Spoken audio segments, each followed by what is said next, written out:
केलं, आपला फ्रॉक काढून टाकला आणि देऊन टाकलं. ते फ्रॉक काढल्यामुळं त्या आतमधलं तिचे ते दिसा लागलं पूर्ण. म्हणजे टी शर्ट घातला होता, टी शर्टाच्या आतमधनं काढून दिला. पण ते एकदम ढिल्लं पडलं आणि ते तिघा पुरुषांना अंगामध्ये आग लागली आणि आगीमध्ये त्याचं ते हत्यार आहे ते टाईट झालं. परत बाटली फिरवली. बाटली फिरवल्याच्या नंतर तो लग्न झालेला शुभम आहे, त्याच्याकडे फिरलं. त्याला शर्ट काढायला लावला. असं करता करता तिघा बाय असे करता करता हळूहळू सगळ्यांचे कपडे काढायला लावले ह्यांनी.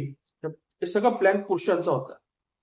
ब्रिजेश, दुसरा शुभम, पहिला शुभम यांचा सगळ्यांचा प्लॅन होता.